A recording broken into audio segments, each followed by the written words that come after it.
So I met with the minister in Toronto, or the deputy minister.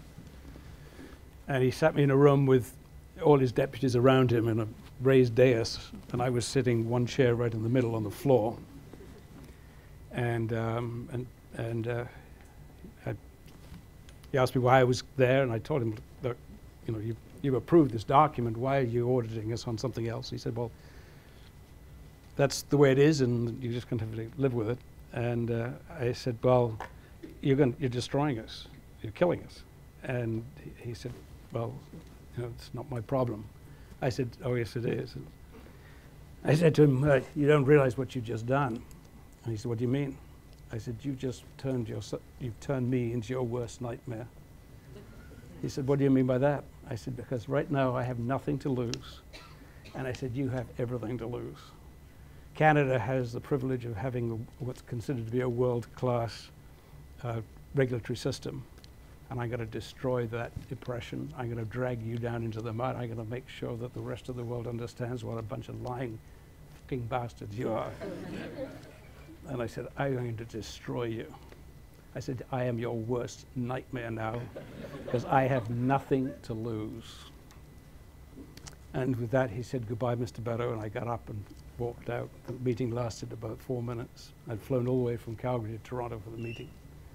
I got to the door, and he suddenly said, Mr. Beddoe, and I said, yes. He said, come back.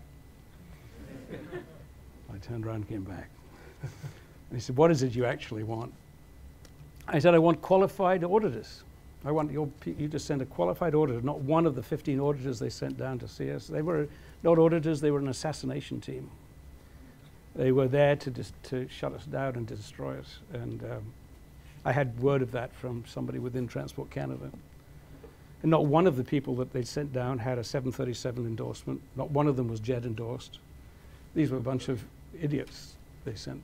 And so he said, okay, I'll send someone down. I said, I want you to take a look at what it is we've done for the last 6 months, how we've operated, and to assure yourself that we run a clean, professional operation. I said, then we can discuss about how we transition to this other maintenance process. So they did not make the decision to shut your airline down. No, you did. Yeah. Why did you take such rash action, and what's the lesson in it for us?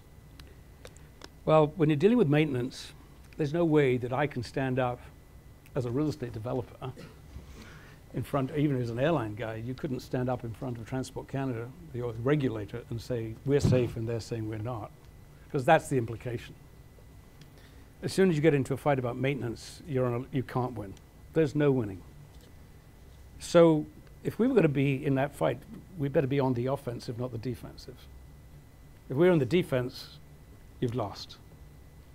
So by shutting the airline down, I was able to say publicly to the press, the national press, TV, national TV, that we weren't flying a single mile whilst there wasn't any doubt anywhere in anybody's mind about the safety of WestJet. And we weren't going to fly. And the publicity turned quickly from focus on you to focus on the regulators. Yeah. In fact, there were cartoons in the national press showing pictures of the Transport Canada as a bunch of lunatics. It was bizarre.